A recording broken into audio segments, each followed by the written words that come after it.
আপনি আমাকে এখানে নিয়ে এসেছেন কেন আপু? আমার সাথে আপনি কি করতে চাচ্ছেন? আপনাকে দেখলে আমার ভয় করে। আপনি আমাকে জোর করে এখানে উঠিয়ে নিয়ে আসলেন কেন? আমি মেসে যাব, আমাকে ছেড়ে দিন আপনি। বাবু, তোমাকে ছাড়ার জন্য তো এখানে নিয়ে আসিনি। আগে আমাদের বিয়ে হবে, তারপরে তোমাকে নিয়ে আমি বাসায় গিয়ে বাসর করব। বুঝতে পেরেছো আমার কথা? আপনি এসব কি আবোল তাবোল কথা বলছেন আপু? আমি আপনার 3 বছরের ছোট। আপনার কি মাথা খারাপ হয়ে গেছে? আমি তো আপনার ছোট ভাইয়ের মতো। আপনি এরকম পাগলামি করছেন কেন? মানুষ শুনলে আপনাকে নির্ঘাত পাগল বলবে, মনে করবে আপনি পাবনা পাগলাগারদ থেকে হয়তোবা পালিয়ে এসেছেন। মানুষ যা ভাবার ভাবতে পারে, আমার কোনো সমস্যা নেই। তুই তো আমাকে চিনিস যে আমি কেমন জেদি মেয়ে। তুই যদি আমাকে বিয়ে না করিস, ওই যে দেখতে পাচ্ছিস গেটের সামনে 2জন দাঁড়িয়ে আছে, যে 2জন তোকে তুলে এনেছে, ওদেরকে বলবো তোকে এমন জায়গায় নিয়ে গিয়ে মেরে ফেলে রেখে আসতে যেখানে তোকে আর কোনোদিন কেউ খুঁজে পাবে না। এখন তুই তো সিদ্ধান্ত নে যে তুই বেঁচে থাকবি আমাকে বিয়ে করে, নাকি আমাকে বিয়ে করে মরে যাবি। নিশির এমন কথা শুনে আদি ভয়ে কিছু বলতে পারলো না, কারণ আদি জানে নিশি কেমন জেদি আর রাগী মেয়ে। ও যা বলে তাই করে ছাড়ে। প্রিয় দর্শক, আপনারা কিছু বুঝতে পারছেন না তো? চলুন আপনাদের বিষয়টা একটু বলে দেই। কাজী অফিসে বসে আছে আদি আহমেদ আর নিশি রহমান। আদি হচ্ছে ভার্সিটির একজন ভোলাবালা ছেলে, খুবই সাধারণ। ওকে দেখলে মনে হয় না যে ও কোনো ভার্সিটি পড়ুয়া স্টুডেন্ট। অপরদিকে আমাদের গল্পের নায়িকা নিশি রহমান হচ্ছে বিখ্যাত বিজনেসম্যানের মেয়ে। ভার্সিটিতে সবাই ওকে গুন্ডি মেয়ে বলেই জানে। নিশি খুবই রাগী মেয়ে। আদিকে প্রথম দেখায় নিশির ভালো লেগে গিয়েছিল। তার জন্যই নিশি আদিকে তুলে নিয়ে কাজী অফিসে এসেছে ওকে বিয়ে করার জন্য। বাকিটা গল্পের সাথে থাকুন, জেনে যাবেন। এবার চলুন গল্পে ফেরা যাক। আদিকে কোনো কথা বলতে না দেখে নিশি মুচকে একটা হাসি দিল। তারপর নিশি কাজী সাহেবের সামনে চলে গেল। কাজী সাহেবকে উদ্দেশ্য করে নিশি বলতে লাগলো, কাজী সাহেব, আপনি বিয়ে পড়ানো শুরু করুন। আপনাকে কখন বললাম? কাজ কি শেষ হয়েছে সব লেখালেখি? হ্যাঁ মা, সব কিছু কমপ্লিট হয়ে গেছে, কিন্তু আমার মনে হচ্ছে ছেলেটা বিয়েতে রাজি নেই। আমি এরকম জোর করে তো বিয়ে দিতে পারবো না মা। দেখুন কাজী সাহেব, আপনার সাথে আমি ভালো করে কথা বলছি, তার মানে এই ভাববেন না যে আমি খারাপ রূপ ধারণ করতে পারি না। আমি আপনাকে যেটা বলেছি সেটা করুন, বাকিটা আমি বুঝে নেব কে আমাকে বিয়ে করতে চায় আর কে চায় না। আপনি শুধু আমাদের বিয়েটা করিয়ে দেন, আর কিচ্ছু না। কাজী সাহেব নিশির এমন কথা শুনে আর কিছু বলতে পারলো না। কাজী সাহেব দুজনের বিয়ে পড়িয়ে দিল, তারপরে তার টাকাটা নিয়ে নিল। নিশি, আদি এবং তার বন্ধু বান্ধব চলে আসলো কাজী অফিসের বাইরে। তারপরে নিশি আদিকে উদ্দেশ্য করে বলতে লাগলো, আজকে থেকে তুই আমার অফিসিয়ালি পিচ্চি বর। এখন চল বাসায় যাওয়া যাক, আমাদের জন্যই সবাই অপেক্ষা করছে। আমি আপনার সাথে যাব না, আমি মেসে যাব। আমি আপনার সাথে গেলে সবাই খারাপ ভাববে, বলবে যে বিয়ের পরই জামাই চলে এসেছে শ্বশুরবাড়িতে ঘর জামাই থাকতে। এটা আমি শুনতে পারবো না। তাহলে আমাকে তোদের বাড়িতে নিয়ে চল, তুই যেখানেই থাকিস আমিও সেখানেই থাকবো। আমার বাড়ি যাবি না? তাহলে আমি তোর সাথে যাব। আমি তো এখন তোকে ছাড়া থাকবো না, কারণ তুই এখন আমার বর। আপনি তো আমার সম্পর্কে সবকিছুই জানেন আপু। আমার বাবা মা কেউ নেই, মানে আমার আত্মীয় স্বজনও কেউ নেই। শুধু আছে একটা চাচা চাচি, তারাও আমাকে ভালোভাবে দেখতে পারে না। আমাকে ওরা সহ্য করতে পারে না। আপনাকে নিয়ে গিয়ে আমি ওদের বাসায় রাখবো কেমনে বলেন? কেন, তোর বাবার নিজস্ব কোনো সম্পত্তি ছিল না? তোর নামে সেগুলো লিখে দিয়ে যায়নি? তুই তো তোর বাবা মায়ের একমাত্র সন্তান ছিলি, তোর জন্য কোনো কিছু করে রেখে যায়নি তোর বাবা মা? এটা আমাকে বলবি আর আমি বিশ্বাস করবো ভেবেছিস? আমার চাচা চাচি আমাকে বলেছে আমার আব্বু নাকি আমার চাচা চাচির কাছে তার সকল সম্পত্তি মরার আগে বিক্রি করে দিয়ে গিয়েছিল, তাই আমার নামে বাবার নিজস্ব কোনো সম্পত্তি নেই। তোদের নিজেদের আত্মীয় স্বজনের মধ্যেই কেউ শয়তানি করেছে তোর সাথে, সেটা আমি ঠিকই খুঁজে বের করব। কিন্তু এখন চল, বেশি কথা না বলে বাসায় চল। বললাম তো আমি যাব না। আমি গেলে মানুষের খারাপ বলবে। আপনি বিষয়টা বুঝতে পারছেন না কেন? আপনি একটু বিষয়টা বোঝার চেষ্টা করুন। মানুষের চোখে আমি নিচু হতে চাই না। আমার তো একটা আত্মসম্মান আছে, তাই না? কেউ তোকে কিচ্ছু বলবে না, ওইটা আমার বাড়ি। তাই মানুষে কি বললো ওইটা নিয়ে আমার মাথা ব্যথা নেই। তোকে আমি যেটা বলেছি তুই এখন সেটাই করবি, আর কোনো কথা আমি শুনতে চাচ্ছি না। আমার মেসে যেতেই হবে। আমার মেসে অনেক জিনিসপত্র আছে, বই আছে, ওইগুলো নিয়ে আসতে হবে না? নাকি আমি কি পড়াশোনা বন্ধ করে দিব? তোর রুমের চাবি তুই রাকিবকে দিয়ে দে, আমি রাকিবকে বলে দিচ্ছি। আর মেস মালিককে ফোন দিয়ে তুই বলে দে রাকিব গিয়ে তোর জিনিসপত্র নিয়ে আসবে, আর যে টাকা বাকি থাকে দিয়ে আসবে মেস মালিকের হাতে। তুই এখন আমার সাথে চল, আর কোনো কথা বলবি না। আদি বুঝতে পারলো নিশি তাকে কোনোভাবেই ছাড়বে না। আদি যাই বলুক না কেন নিশি তার একটা সমাধান বের করেই ছাড়বে। তাই আর আদি কিছু না বলে পকেট থেকে চাবি বের করে রাকিবের হাতে দিয়ে উঠে পড়লো নিশির গাড়িতে। দুজনে চলে আসলো বিশাল বড় এক বাড়ির সামনে। আদি বাড়িটা দেখে তো অবাক হয়ে তাকিয়ে রইলো। নিশি আদিকে অবাক হয়ে তাকিয়ে থাকতে দেখে বলে উঠলো, এভাবে তাকিয়ে থাকতে হবে না, এখন থেকে এটা তোরই শ্বশুর বাড়ি। চল এখন ভেতরে গিয়ে তারপরে বাকি কথা হবে। নিশি দরজার সামনে এসে কলিং বেল দিতেই নিশির বড় আম্মু এসে দরজা খুলে নিশি এবং একটা ছেলেকে দাঁড়িয়ে থাকতে দেখে নিশির বড় আম্মু অবাক হয়ে নিশিকে বলে উঠলো, নিশি মামুনি, এটা কে? আগে তো কখনো তোমার সাথে দেখিনি। আর তুমি এতক্ষণ কোথায় ছিলে? আজকে তো ভার্সিটি অফ ছিল, তারপর তুমি বাড়ি থেকে বের হয়েছো, বলেছো একটা জরুরি কাজ আছে।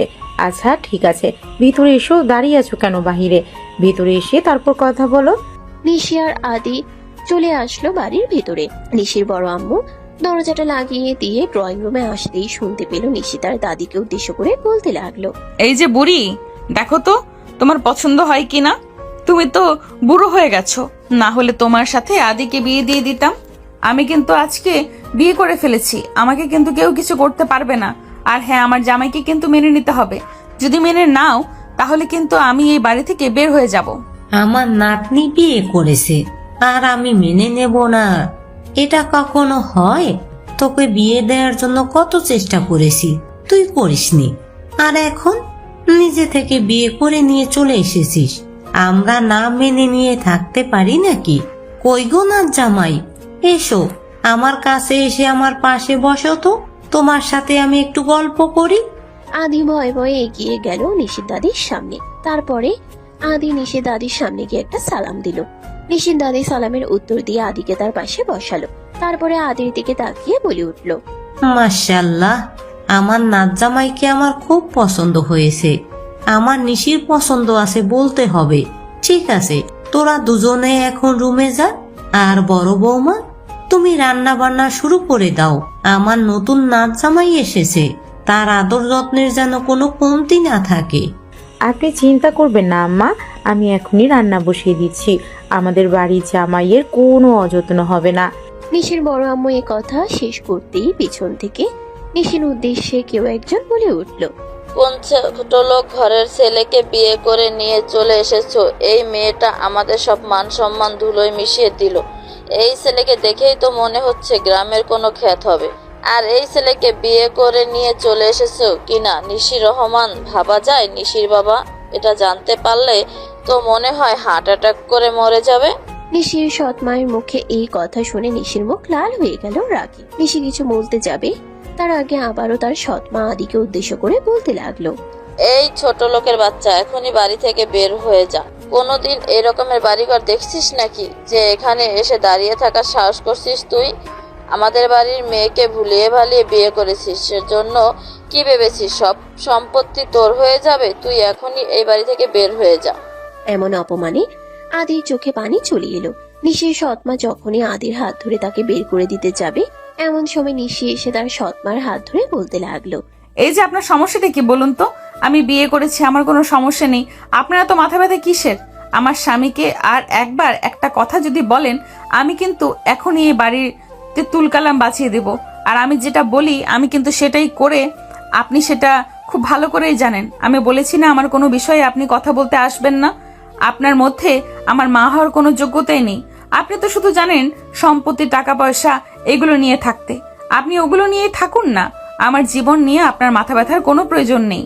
নিশির এমন কথা শুনে তার সৎমা কিছু বলতে যাবে তার আগেই নিশির দাদি জোরে একটা ধমক দিয়ে নিশির সৎমার উদ্দেশ্যে বলে উঠলো, বৌমা, তোমার কি সমস্যা? তোমাকে বলেছি না তুমি নিশির কোনো ব্যাপারে মাথা ঘামাবে না। নিশির জন্য আমি আছি, বড় বৌমা আছে, ওর বড় চাচা আছে। তুমি কথা বলতেছো কেন? তুমি তো জানো নিশি তোমার কথা পছন্দ করে না, তারপরও কেন কথা বলতে এসেছো? তুমি তোমার ঘরে যাও।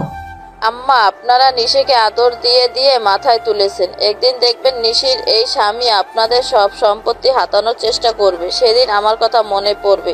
আমাকে সবসময় সবকিছু থেকে সরিয়ে রাখা তো। একদিন বুঝতে পারবেন আমি ঠিক ছিলাম, আপনারাই ভুল ছিলেন। আপনি আবারও এইসব কথা বলছেন? দাদি, এবার কিন্তু আমি তুলকালাম বাঁধিয়ে ছাড়বো বলে দিলাম। আমার কিন্তু আর ধৈর্য সীমা থাকছে না। তুমি ওনাকে চুপ করতে বলো, না হলে আমি এক্ষুনি এই বাড়ি থেকে বের হয়ে চলে যাব। তুই রুমে যা নাচ জামাইকে নিয়ে, আমি বিষয়টা দেখে নিচ্ছি। আর নাচ জামাই, তুমি এসব বিষয়ে কিছু মনে করো না। আমি আমার বৌমার হয়ে তোমার কাছে মাপ চেয়ে নিচ্ছি। তুমি এ বাড়িতে নতুন তো, আস্তে আস্তে সবকিছু বুঝে যাবে। তোমার আদর যত্নের কোনো কমতি হবে না। তুমি তোমার ঘরে যাও নিশির সাথে। নিশি আদির হাত ধরে নিয়ে চলে আসলো তার রুমে। আদি তো নিশির রুমে এসে অবাক। খুব সুন্দর করে ঘরটা পরিপাটি করে গোছানো, ঘরে দামি দামি জিনিসপত্র, সবকিছু যেন ওর স্বপ্নের মতো মনে হচ্ছে। নিশি আদিকে উদ্দেশ্য করে বলে উঠল, এই যে বড়মশাই, ঘর কি পছন্দ হয়েছে নাকি অন্য ঘরে যেতে হবে? কোনটা? তুমি যদি বলো তোমার পছন্দ মতো অন্য একটা ঘর আমি সাজিয়ে দিতে পারবো, সমস্যা নেই। তোমার কি এই ঘরে থাকতে অসুবিধা হবে? পছন্দ হয়েছে তো আমার পিচ্চি বরের? যদি পছন্দ না হয় তাহলে সেখানে আমি থাকবোই না। এসব কি বলছেন আপু? পছন্দ হবে না কেন? অবশ্যই পছন্দ হয়েছে। এগুলো তো আমার কাছে স্বপ্নের মতো মনে হচ্ছে। কখনো তো এত দামি দামি জিনিসপত্র, এরকম গোছানো পরিপাটি রুম আমি দেখিনি। আমাদের বিয়ে হয়ে গেছে আর এখনো তুই আমাকে আপু আপু বলছিস? আর একবার যদি আপু বলিস তাহলে তোর কিন্তু খবর আছে। যা, ওই যে ওইদিকে ওয়াশরুম, তাড়াতাড়ি গিয়ে ফ্রেশ হয়ে আয়। আমার খুব ক্ষুধা লেগেছে, নিচে গিয়ে খাবার খাবো একসাথে, তারপরে রুমে এসে তোর ব্যবস্থা করছি। আপনি আমাকে এভাবে ভয় দেখালে কিন্তু আমি পালিয়ে যাব। তারপর আপনি আমাকে খুঁজেও পাবেন না, এই বলে দিলাম। কিন্তু আমাকে আর ভয় দেখাবেন না। আমার পিচ্চি বরটা আমাকে ফেলে কোথাও পালাতে পারবে না। আমি তোমাকে আমার কাছে বন্দি করে ফেলেছি সোনা। তুমি চাইলেও আর এখান থেকে কোথাও পালাতে পারবে না। এখন যা বলেছি লক্ষ্মী ছেলের মতো তাই শুনে নাও। আদি আর কোনো কথা না বলে ওয়াশরুম থেকে গিয়ে ফ্রেশ হয়ে চলে আসলো বাহিরে। তারপর দুজন নিচে চলে গেল ফ্রেশ হতে। দুজনে ফ্রেশ হয়ে চলে আসলো নিচে। এসে দেখে তার বড় আম্মু প্রায় আয়োজন করে ফেলেছে।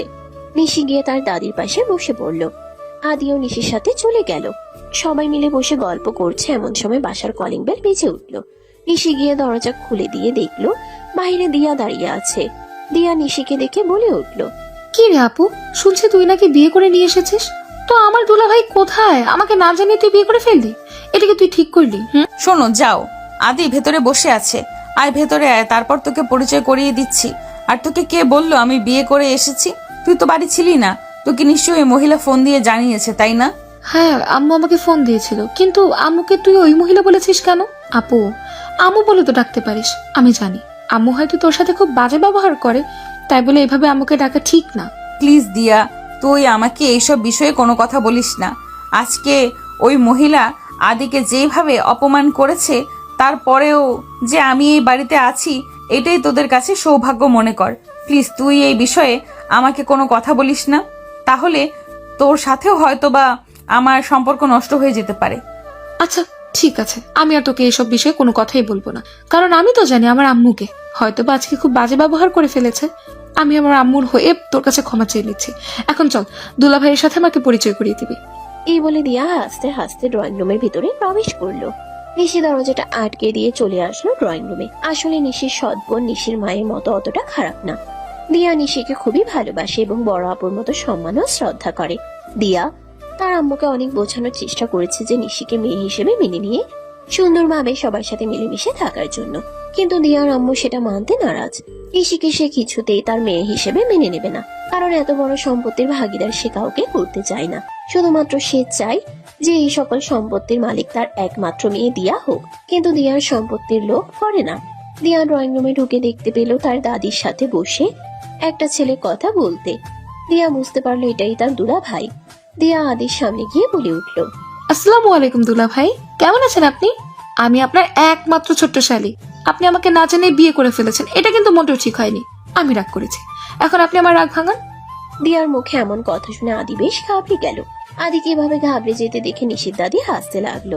হাসতে হাসতে আদিকে বলে উঠল, আরে, আমার নাচ জামাইটা তো দেখি খুব ভয় পেয়ে গেছে। এভাবে ভয় পাওয়ার কিছু নেই। এটা নিশির ছোট বোন দিয়া, তোমার তো শালি হয় সম্পর্কে, এর জন্য একটু মজা করেছে। তুমি এত ভয় পেয়ে গেলে কেন নাচ জামাই?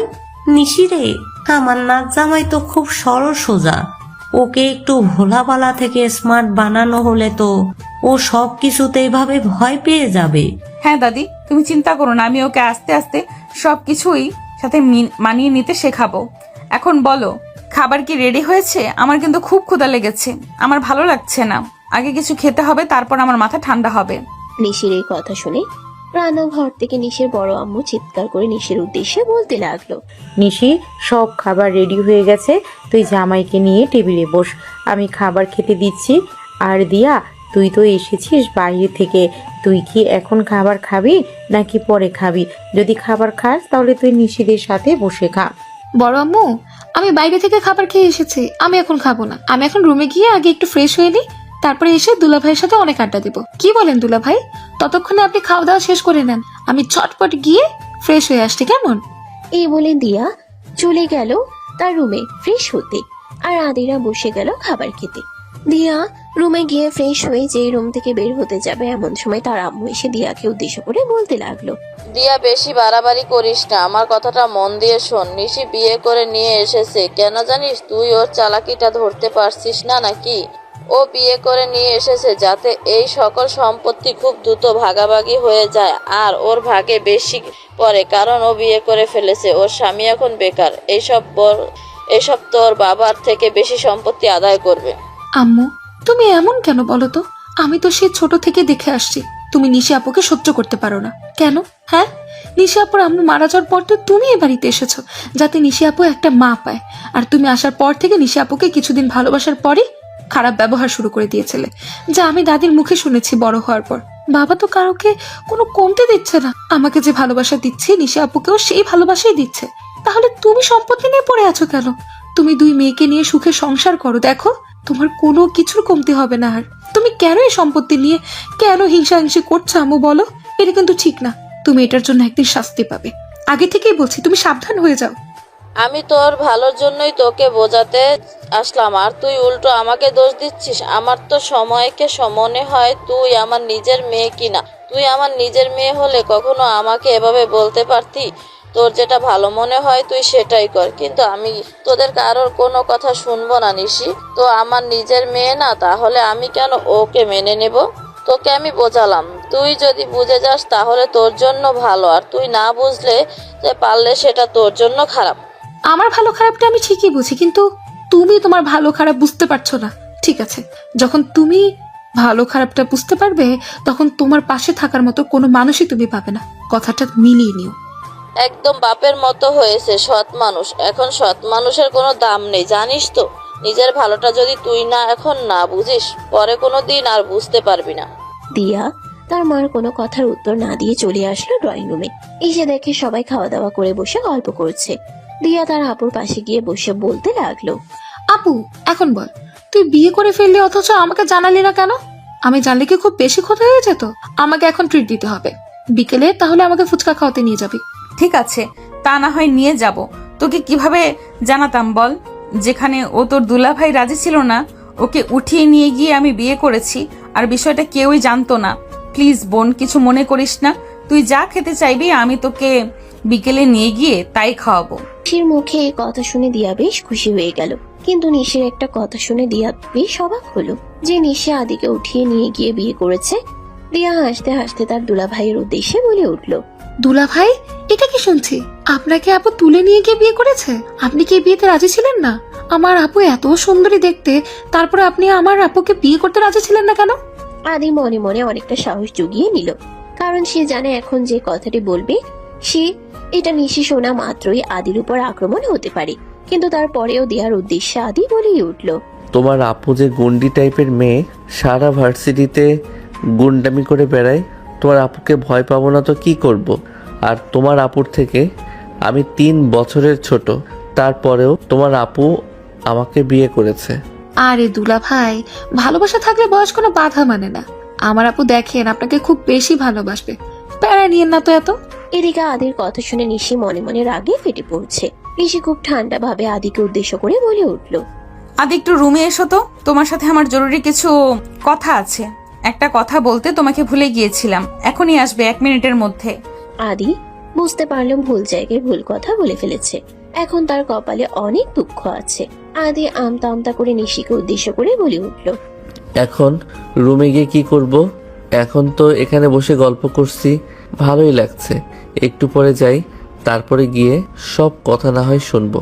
এখন এখানে বসে গল্প করি, কি বলেন দাদি? ভালো লাগছে না আমার সাথে গল্প করতে? হ্যাঁ, ভালো তো লাগছে, কিন্তু আমার নাতনি আবার খুব রাগী। ও যখন ডেকেছে তখন শুনে আসো না জামাই, নতুন নতুন বিয়ে হয়েছে, একসাথে থাকতেই হবে। যাও, তারপরে এসে না হয় একটু বুড়ো দাদুর সাথে একটু গল্প করে যাবে আবার। আদি চলে গেল নিশির সাথে। নিশি রুমের ভেতর ঢুকেই দরজা বন্ধ করে দিল। আদি ঘরের এক কোনায় কুকড়ে দাঁড়িয়ে রইল। নিশি ধীর পায়ে ওর দিকে এগিয়ে আসছে, চোখে সেই পরিচিত তীক্ষ্ণ চাহনি। নিশিকে এগিয়ে আসতে দেখে আদি ঢোক গিলে বলল, দেখুন আপু না মানে নিশি, আমি তো জাস্ট মজা করছিলাম। আপনার বোনই তো জিজ্ঞেস করলো। নিশি আদির একদম কাছে এসে দাঁড়ালো। আদির হার্টবিট তখন ড্রাম বাজানোর মতো শব্দ করছে। নিশি হুট করে আদির কলার টেনে ধরলো, কিন্তু মারার জন্য নয়, বরং ওকে নিজের দিকে একটু ঝুঁকিয়ে আনলো। নিশির নিঃশ্বাসের তপ্ত হাওয়া আদির গালে লাগছে। নিশি খুব নিচু গলায় একদম ফিসফিস করে বলল, সবার সামনে আমাকে গুন্ডি বললে কেন? আমি কি তোকে মেরেছি নাকি তোর হাত পা ভেঙেছি? আদি কাপা কাপা গলায় কথা বলতে গিয়েও যেন ওর মুখ দিয়ে কথা বের হচ্ছে না। আদি অনেক কষ্টে উত্তর দিল, না, মারেননি, কিন্তু আপনি তো আমাকে তুলে নিয়ে এসেছেন। এটা কি গুন্ডামি না? নিশি এবার হুট করে হেসেই দিল। তবে সে হাসিতে রাগের চেয়ে বেশি ছিল মায়া। ও আদির কলার ছেড়ে দিয়ে ওর 2 গালে হাত রাখলো। আদির কাছে মনে হলো ওর সারা শরীরে বিদ্যুৎ বয়ে গেল। নিশি বলল, শোন পিচ্চি বর, তোকে গুন্ডামি করে তুলে এনেছি কারণ আমি জানতাম তুই নিজে থেকে কোনোদিন আমাকে প্রপোজ করার সাহস করবি না। তুই এতটাই ভুলো ভালা যে তোর চোখের সামনে কেউ তোকে প্রেমিকা ছিনতাই করে নিয়ে গেলেও তুই হা করে তাকিয়ে থাক। তাই নিজের জিনিস নিজে ছিনতাই করে এসেছি। আদির ভয়টা এবার একটু কাটলো। ও নিশির চোখের দিকে তাকিয়ে দেখলো সেখানে আসলেও কোনো হিংস্রতা নেই, বরং গভীর এক ভালোবাসা লুকিয়ে আছে। আদি সাহস করে বলল, কিন্তু আমি তো আপনার থেকে ছোট, লোকে হাসাহাসি করবে না? আপনাকে নিয়ে মজা করবে, বলবে আপনি জুনিয়র ছেলেকে বিয়ে করেছেন, তখন তো আপনার কষ্ট হবে, তাই না? নিশি আদি নাক টেনে দিল, তারপর নাকের উপর হালকা করে তার ঠোঁটটা ছোঁয়ালো। তারপরে আদিকে উদ্দেশ্য করে বলতে লাগলো, শোন, বয়স একটা নাম্বার মাত্র, আর লোকে কি বলবে সেটা দেখার দায়িত্ব আমার। তুই শুধু আমার পাশে থাকবি, ব্যাস। এখন থেকে তুই আমার আশ্রয়ে, আমার ভালোবাসায়। কেউ যদি তোকে একটা কটু কথা বলে, নিশি রহমান তাকে জ্যান্ত পুঁতে ফেলবে। নিশির মুখে এমন কথা শুনে আদি অবাক হয়ে গেল। মনে মনে ভাবলো আসলেই তো, তাকে কেউ এতটা ভালোবাসতে পারে। তারপরে আদি মৃদু হেসে নিশিকে বলল, আপনি আসলে একটা লেডি ডন। আপনার এই স্বভাবের জন্যই তো আমি আপনাকে এত বেশি ভয় পাই। নিশি মুচকি হেসে আদিকে জড়িয়ে ধরলো। আদি প্রথমে থতমত খেয়ে গেলেও আস্তে আস্তে নিশির পিঠে হাত রাখলো। এই প্রথম আদির মনে হলো একটা গুন্ডি বউ থাকা আসলে খুব একটা খারাপ না। অন্তত এই স্বার্থপর পৃথিবীতে তাকে আগলে রাখার মতো একজন মানুষ তো আছে। নিশি আদির কাঁধে মাথা রেখে বলল, এখন একটু ফ্রেশ হয়ে বিশ্রাম নে, বিকেলে দিয়াকে নিয়ে বের হতে হবে। আর শোন, আজ থেকে আমাকে আর আপু বলবি না, আপনি বলবি না, এখন থেকে তুমি বলবি, মনে থাকবে? আদি লাজুক হাসলো। ও বুঝতে পারলো ওর এই সহজ সরল জীবনে এক ঝড়ের মতো নিশে এসেছে ঠিকই, কিন্তু সেই ঝড় ওকে ধ্বংস করতে নয়, বরং রাজপুত্রের মতো আগলে রাখতে এসেছে। এভাবেই দেখতে দেখতে বিকেল হয়ে গেল। বিকেলে দিয়াকে নিয়ে নিশে এবং আদি বের হয়ে পড়লো ফুচকা খেতে। তারা 3 জন একটা পার্কে বসে ফুচকা খাচ্ছে। এমন সময় পেছন থেকে আদিকে কেউ ডেকে উঠলো, আরে আদি ভাইয়া, তুমি এখানে? তোমাকে কতবার ফোন দিলাম, তোমার ফোন বন্ধ। তুমি নাকি বিয়ে করেছো শুনলাম। আমাকে রাকিব বললো, তাও আবার আমাদের ভার্সিটির সিনিয়র আপুকে। কিভাবে, কি করে? আমাকে তো একবার জানালেও না। তুই এখানে এই সময় কি করিস? আর জানানোর কোনো উপায় ছিল না, আর কেউই এই বিষয়টা জানে না। আর তোদের জানিয়েই বা কি করতাম বল? আমার তো এই দুনিয়াতে কেউ নেই, শুধুমাত্র তুই। যা আমার একটু খোঁজ খবর নিস। চাচা চাচি তো তাও আমার খোঁজ খবর নেয় না। একসাথে পড়ার জন্য হয়তো দুজনের মধ্যে কথাবার্তা হয়, কিন্তু কোনোদিন চাচা চাচি আমাকে একবার ফোনও দেয়নি। আম্মা আব্বু তোমাকে অনেকবার ফোন দিয়েছে ভাইয়া, কিন্তু তোমার ফোন বন্ধ পেয়েছে। ভাবিকে নিয়ে গ্রামের বাসা থেকে ঘুরে আসতে বলেছে বারবার করে। তোমরা গিয়ে ঘুরে এসো কেমন? আর শোনো, আমি যেখানে এসেছিলাম প্লিজ আম্মা আব্বুকে বলো না, শুনলে আমাকে খুব বকা দেবে। ঠিক আছে, আমি বাড়ি গিয়ে চাচার সাথে কথা বলে নেব। আর হ্যাঁ, তুই সাবধানে থাকিস, ভালোভাবে পড়াশোনা করিস, ঠিক আছে? ঠিক আছে ভাইয়া, আমি তাহলে এখন আসি। আর হ্যাঁ, তুমি সাবধানে থেকো, আবার ফোনে কথা হবে। আর তুমি তো ম্যাচ ছেড়ে দিয়েছো, তুমি এখন নিশাপুদের ওইখানে থাকছো তাই তো? হ্যাঁ, ওখানেই থাকি। আমাকে জোর করে নিয়ে গেছে, আমাকে মেসে থাকতে দিল না, সেই জন্য আর কি করার বল। হ্যাঁ, বিষয়টা বুঝতে পেরেছি, সমস্যা নেই। আমাদের নিশি আপু একটু গুন্ডি টাইপের মেয়ে হলেও মন মানসিকতা তার অনেক ভালো। দোয়া করি তোমরা দুজন অনেক সুখে শান্তিতে সংসার করো। আর আব্বু আম্মুর সাথে কথা বলে যাওয়ার দিন যদি ফিক্সড হয় আমাকেও জানিও। যদি আমি ছুটি পাই তাহলে আমিও তোমাদের সাথে গিয়ে একটু ঘুরে আসবো, বাড়িতে অনেক দিন খাওয়া হয় না। ঠিক আছে, আমি আগে বাসায় গিয়ে চাচার সাথে কথা বলি, তারপর তোর ভাবির থেকে শুনে আমি তোকে ফোন দিয়ে জানিয়ে দেব। তোর সুবিধা হলে তুই আমাদের সাথে গিয়ে ঘুরে আসিস। তারপরে হৃদয় আদি থেকে বিদায় নিয়ে চলে গেল তার গন্তব্যে। আদি চলে আসলো নিশির কাছে। নিশিদের থেকে একটু দূরে দাঁড়িয়ে তারা দুজন কথা বলছিল। আদি নিশির কাছে আসতেই নিশি আদিকে প্রশ্ন করলো, কি ব্যাপার আদি, তুমি এতক্ষণ দাঁড়িয়ে ওর সাথে কথা বলছিলে? ও কি তোমার পরিচিত নাকি? ও তো আমাদের ভার্সিটিতেই পড়ে, আমি দেখেছি। কিন্তু তোমার সাথে এতক্ষণ কি কথা বলছিল? আমি তোমাকে বলেছিলাম না যে আমার একটা চাচা চাচি আছে যারা আমাকে মানুষ করেছে, ও তাদের একমাত্র ছেলে। আমার সাথে ওর বন্ধুর মতো সম্পর্ক, আমাকেও খুব ভালোবাসে। ওর বাবা মার মতো খারাপ ব্যবহার আমার সাথে করে না। আমি তোমাকে বিয়ে করেছি এই খবরটা রাকিব ওকে দিয়েছে, তাই আমাকে জিজ্ঞাসা করছিল, ওই বিষয়ে কথা বলছিলাম। আর চাচা চাচি নাকি আমাদের দুজনকে গ্রামে গিয়ে ঘুরে আসতে বলেছে, এই বিষয়ে ও আমার সাথে কথা বলছিল। তো তুমি কি বলো, গ্রামে কি যাবে ঘুরতে? হ্যাঁ, গ্রামে ঘুরতে যায়। তোমার চাচা চাচিকে দেখার আমার অনেক ইচ্ছা। যেহেতু আমাদের যেতে বলেছে যাব, কিন্তু 1 সপ্তাহ পরে যাব। তারপরে আদি আর কোনো কথা বলল না। তারা তিনজন ঘোরাঘুরি করে বাড়িতে ফিরে আসলো সন্ধ্যার দিকে। বাইরে থেকে খাওয়া দাওয়া করে এসেছে জন্য আর বাড়িতে খাওয়া দাওয়া করলো না। এভাবে দেখতে দেখতে প্রায় রাত 10টা, যে যার মতো ঘুমিয়ে পড়েছে। আদি বারান্দায় দাঁড়িয়ে আছে, এটা দেখে নিশি বলে উঠল, কি ব্যাপার বরমশাই, মন খারাপ নাকি আপনার? এভাবে বারান্দায় দাঁড়িয়েছেন কেন? ঘরে সুন্দরী বউ রেখে বারান্দায় কেউ দাঁড়িয়ে থাকে? আসুন, আজকে আমাদের বাসর রাত, আপনি কি ভুলে গেছেন? নিশি আপু, আমি তোমার জুনিয়র, আমাকে এসব কথা বলতে কি তোমার একটু লজ্জা করছে না? আর আমার কেমন জানি ভয় করছে। চাচা চাচি কেন আমাদের ডেকেছে বুঝতে পারছি না। আমার চাচির খুব বেশি লোভ, হয়তো তারা শুনেছে বড়লোক পরিবারে আমার বিয়ে হয়েছে, এর জন্য হয়তো বা ডাকছে, নাকি আমি বুঝতে পারছি না। আমার মনে হয় ওখানে না যাওয়াটাই ভালো হবে। আরে তুমি এত ভয় পেও না। আর তোমাকে আমি কি বলেছি আপু বলে ডাকবে না? তাড়াতাড়ি এসো, বউকে আপু বলে ডাকে। আজকে আমাদের বাসর রাত, এই রাতটা মিস করা যাবে না, তাই না? তারপর নিশি আদিকে বারান্দা থেকে নিয়ে চলে গেল রুমের ভিতরে। তারপরে নিশি আস্তে আস্তে এগিয়ে যেতে লাগলো আদির দিকে। তারপরে আদির ঠোঁট দুটো নিজের দখলে করে নিল নিশি। তারপরে তারা দুজন হারিয়ে গেল ভালোবাসার অন্য একটা জগতে। তাদের দুজনের মধ্যে আজকে নেই কোনো বাধা, নেই কোনো মান অভিমান। তারা দুজন একে অপরের পরিপূরক হয়ে উঠল। এভাবে দেখতে দেখতে কেটে গেল প্রায় 7 দিন। আজকে ওরা রওনা দিবে গ্রামের উদ্দেশ্যে। সবকিছু তারপরে তারা দুজনে রেডি হয়ে সবার থেকে দোয়া নিয়ে বেরিয়ে পড়লো গ্রামের উদ্দেশ্যে। হৃদয়ের সাথে আদির কথা হয়েছে, হৃদয় যেতে পারবে না বলেছে। অনেকটা জার্নি করার পর আদিরা চলে আসলো গ্রামে। আদির মনের মধ্যে কিছুটা শান্তি অনুভব হচ্ছে অনেকদিন পর গ্রামে আসতে পেরে। আদি তার চাচার বাড়িতে গিয়ে দাঁড়াতেই আদির চাচি বাহিরে বের হয়ে এসে বলতে লাগলো, কেমন আছিস বাবা? আমাদের তো একদম ভুলেই গেছিস। বিয়ে করেছিস সেটাও আমাদের জানালি না, আমাদেরকে এতই পর মনে করিস। এসো বৌমা, ভিতরে এসো। কি মিষ্টি দেখতে হয়েছে আমার ছেলের বউটা, মাশাল্লাহ। এসো তোমরা দুজন ভিতরে এসো, ফ্রেশ হয়ে নাও, তারপর বাকি কথা হবে। আদি তার চাচির এত ভালো ব্যবহার দেখে কেমন যেন মনে খটকা লাগলো, কিন্তু কিছু বলল না তাকে। আদিরা দুজন রুমে গিয়ে ফ্রেশ হয়ে নিল।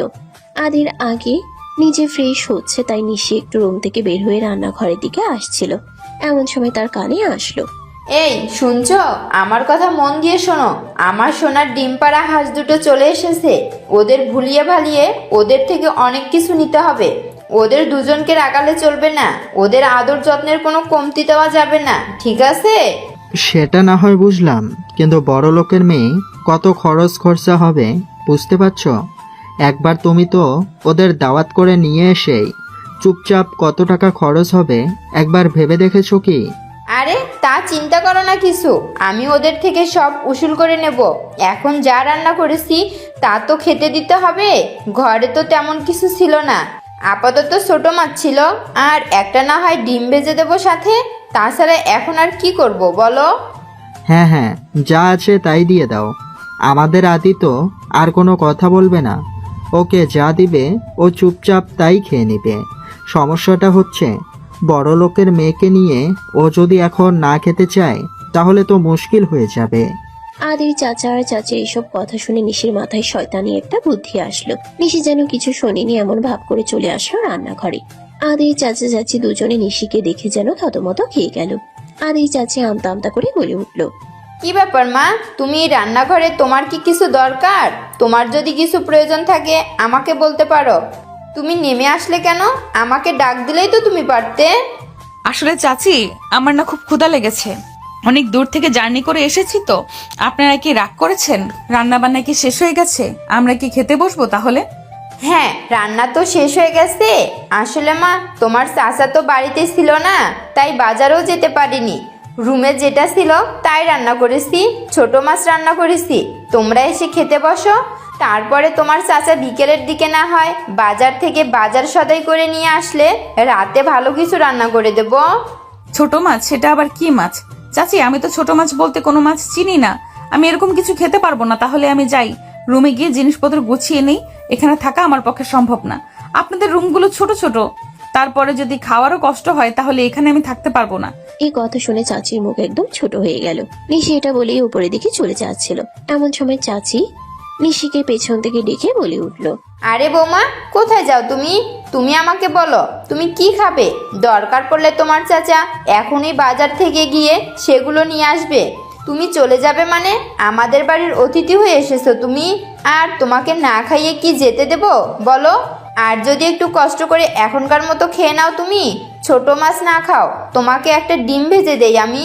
ডিম তো খাও তুমি, তাই না? কি বললেন চাচি? ডিম? আমি ডিম খাই না। আমি তো মাছ মাংস ছাড়া ভাতই খেতে পারি না। আমাকে যদি মাছ মাংস না দিতে পারেন তাহলে আমার পক্ষে এখানে থাকা সম্ভব না। আমি আজকেই চলে যাব। না, তোমার চলে যেতে হবে না। তুমি কি মাছ খাবে বলো? তোমার চাচা বাজার থেকে গিয়ে নিয়ে আসবে এখনই, তারপরে আমি তোমাকে রান্না করে দেব। আমি তো চাচি ইলিশ মাছ আর গরুর মাংস ছাড়া কিছুই খেতে পারি না। আপনি বরং চাচাকে বলুন ইলিশ মাছ আর গরুর মাংস নিয়ে আসতে, তাহলেই হবে, আর কিছু লাগবে না। কি বলো মা, ইলিশ মাছ আর গরুর মাংসের দাম তো অনেক বেশি। এত টাকা দিয়ে কেনার সামর্থ্য কি আমাদের হবে? আমরা গরিব মানুষ, এত টাকা কোথায় পাবো বলো? ও আচ্ছা, ঠিক আছে, সমস্যা নেই। আমি তাহলে চলে যাচ্ছি। আজকে গিয়ে বলি সব জিনিস গুছিয়ে নিতে। আমাদের সাথে আমাদের গাড়ি আছে, সমস্যা নেই। আমরা আমাদের গাড়ি করে বাড়ি ফিরে চলে যেতে পারবো। তুমি খালি চলে যাওয়ার কথা বলছো কেন মা? আমি তোমাকে দাওয়াত দিয়ে নিয়ে এসেছি। আমি তোমাকে খালি মুখে যেতে দিতে পারি নাকি? তোমার চাচাকে আমি বলে দিয়েছি তোমার চাচা বাজার থেকে ইলিশ মাছ এবং গরুর মাংস নিয়ে আসবে। তুমি উপরে গিয়ে রেস্ট করো। তোমার চাচা নিয়ে আসলে রান্না করে আমি তোমাকে ডাক দেবো। ঠিক আছে চাচি, কিন্তু অনেক দূর থেকে জার্নি করে এসেছি তো মাথাটা খুব ধরেছে। আমি আবার কোথাও থেকে লং জার্নি করে আসার পর কফি খাওয়ার অভ্যাস। আমাকে একটু কফি বানিয়ে দিতে পারবেন? হ্যাঁ মা, কফি রান্নাঘরে আছে, তুমি চাইলে নিজে গিয়ে বানিয়ে নিতে পারো, সমস্যা নেই। দুধ, চিনি, কফি সবই রাখা আছে রান্নাঘরে। তুমি গিয়ে নিজের মতো করে বানিয়ে নাও। এটা আপনি কি বললেন চাচি? আমি নিজে কফি বানাবো?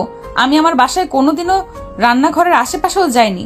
আমার বাড়িতে কতগুলো কাজের লোক আমার জন্য কাজ করে, আপনি কিনা আমাকে নিজে কফি বানিয়ে নিতে বলছেন? আমাকে ক্ষমা করে দিও মা, আমার ভুল হয়ে গেছে। তোমার কফি বানাতে হবে না। তুমি উপরে গিয়ে আদির সাথে বসে গল্প করো, আমি কফি বানিয়ে নিয়ে আসছি ঘরে। চাচির এই কথা শুনে নিশি উপরের দিকে চলে গেল আর মুচকে একটা হাসি দিল। তারপরে নিজের মনে মনে বলে উঠল, আদের চাচা চাচিকে প্রথম দেখি আমার সুবিধার লাগেনি। হয়তো ওর চাচা চাচি আদের সরলতার সুযোগ নিয়ে ওকে ঠকিয়েছে। আমি এই সব কিছু খুঁজে বের করব। আদির চাচা চাচি তো আমার ফাঁদে তো পা দিয়েই দিয়েছে। এখন বুঝবে কত ধানে কত চাল। অতি লোভ করতে গেলে শেষ পরিণতি কি হয় সেটা আমি হাড়ে হাড়ে ওনাদের বুঝাবো। নিশি এইসব কথা নিজের মনে মনে বলতে বলতে চলে আসলো উপরে। এসে দেখে আদি ফ্রেশ হয়ে বিছানায় বসে আছে। নিশিকে হাসতে হাসতে রুমে ঢুকতে দেখে আদি বলে উঠলো, কি ব্যাপার বউ, তুমি এরকম মুচকি মুচকি হাসছো কেন? তোমার এই হাসিটা আমি খুব ভালো করে চিনি। তুমি কি নিচে কোনো শয়তানি করে এসেছো? আমাকে সত্যি করে বলো।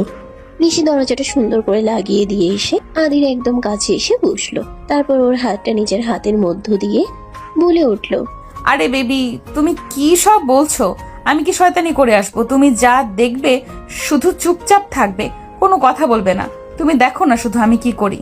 আদি জানে নিশিকে কোনো কথা বলে লাভ হবে না, তাই আদি আর বেশি জোর করে বিষয়টা জানার জন্য। আদি নিশির ঘাড়ের কাছে ওর মুখটা ডুবিয়ে দিল। নিশি কেঁপে উঠলো। নিশির ঘাড়ের উপর হালকা করে আদি তার ঠোঁটটা ছুয়ালো। নিশি আদিকে বলে উঠলো, বাহ, আমার পিচ্চি বরটা দেখে অনেক বেশি রোমান্টিক হয়ে গেছে, আমাকে ভালোবাসতে শিখেছে। তার মানে তুমি স্বীকার করছো তুমি আমাকে ভালোবেসে ফেলেছো, তাই তো?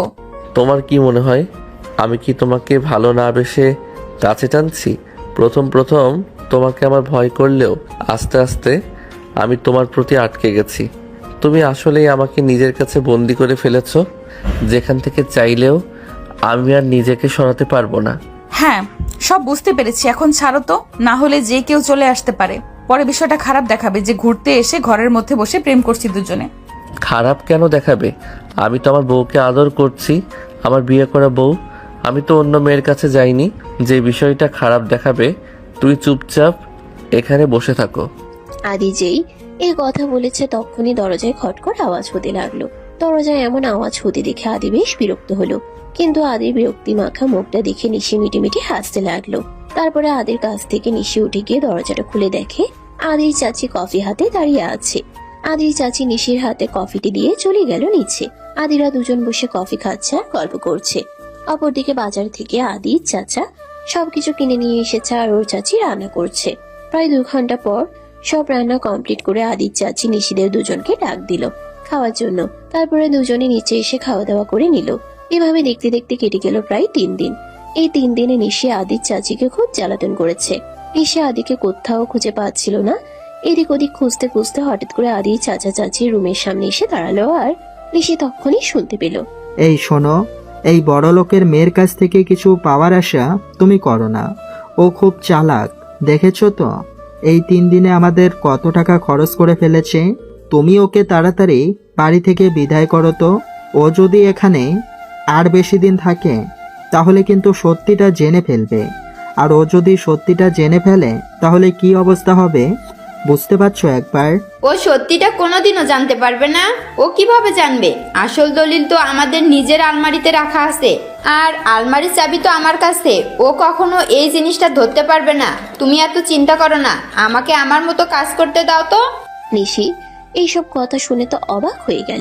নিশি আগেই বুঝতে পেরেছিল এখানে কোনো ষড়যন্ত্র আছে, কিন্তু এত বড় ষড়যন্ত্র করবে সেটা নিশির কল্পনার মধ্যেও ছিল না। নিশি মনে মনে বলে উঠল, আজকে রাতে যে করে হোক এই ঘরে আমাকে ঢুকতেই হবে, আর আলমারিতে কোনো দলিল আছে সেটা আমাকে বের করতেই হবে। তারপরে এদের সব ষড়যন্ত্রের কাজ করব আমি। তারপরে আদিকে খুঁজে পেল নিশি বাগানে। আদি বাগানে ছোট ছোট ছেলে মেয়েদের সাথে কি সুন্দর খেলা করছে। নিশি আদিকে এভাবে ছোট বাচ্চাদের সাথে খেলা করতে দেখে নিজের মনে মনে বলে উঠল, এরকম সরল সোজা একটা ছেলেকে ঠকাতে কি একবারও ওনাদের বিবেকে বাঁধলো না? আমি ওদের ষড়যন্ত্রের সবকিছু ফাঁস করে আদিকে সত্যিটা দেখিয়ে দিব। এভাবে দেখতে দেখতে কেটে গেল দিন। সন্ধ্যার পর পরই সবাই খাওয়া দাওয়া করে যে যার রুমের দিকে চলে গেল। রাত প্রায় 12টা। নিশির চোখে ঘুম নেই। আদি ঘুমিয়ে গেছে অনেক আগেই। নিশি আস্তে আস্তে বিছানা থেকে উঠে খুব ধীরে ধীরে বের হয়ে গেল রুম থেকে। তারপরে চলে গেল আদির চাচিদের রুমে। নিশি আস্তে আস্তে আলমারির চাবি খুঁজতে লাগলো। পরে হুট করে চোখে পড়লো যে চাচির আঁচলের সাথে আলমারির চাবি বাঁধা। নিশি খুব সাবধানে আলমারির চাবিটা চাচির আঁচল থেকে খুলে নিল। চাচি একবার নড়াচড়া করে উঠলো। নিশি চুপ করে নিচে বসে পড়লো। চাচি যখন নড়াচড়া বন্ধ করে দিল তখন নিশি আস্তে আস্তে উঠে আলমারিটা খুলে সব কাগজপত্র দেখতে লাগলো। তারপরে একটা দলিল পেয়ে গেল। ফোনের আলোতে দলিলের তথ্যগুলো দেখে নিশির মাথায় আকাশ ভেঙে পড়লো। নিশি আলমারিটা আটকিয়ে দিয়ে চাবিটা চাচির আঁচলের সাথে বেঁধে দিয়ে দলিলটা নিয়ে চলে আসলো রুমে। তারপরে দলিলটা তার ব্যাগের ভেতরে খুব সাবধানে রেখে আদি পাশে শুয়ে পড়ল। তারপরে নিশি মনে মনে বলে উঠল, আদি আমি তোমাকে কালকে তোমার সকল কিছু ফিরিয়ে দিব। এতদিন তোমার সবকিছু থাকার পরও তুমি বঞ্চিত হয়ে থেকেছো, আর এরকম কিচ্ছু হবে না তোমার সাথে। কালকের দিনটাই তোমার চাচা চাচির এই বাড়িতে শেষ দিন হবে। আমি তোমাকে কথা দিলাম, এতদিন তারা যে সব অন্যায় করেছে তার সব কিছুর শাস্তি আমি তাদের দিব।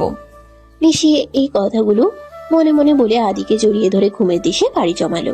পরদিন সকাল 10টা আদি আর নিশি ঘুম থেকে উঠে ফ্রেশ হয়ে নিচে নামলো। দুজনকে নিচে নামতে দেখে আদির চাচি বলে উঠল, দুজনে ঘুম থেকে উঠে গেছো? বেশ ভালো হয়েছে, আমার সব নাস্তা রেডি হয়ে গেছে, তোমরা দুজনেই খেতে বসো। খেতে বসার আগেই আপনার এবং চাচার সাথে আমার কিছু জরুরি কথা আছে। আপনারা দুজনেই একসাথে আসুন, কথাগুলো শেষ করে তারপরে না হয় খাওয়া যাবে। নিশির কথায় আদির চাচি কিছু বুঝতে পারলো না।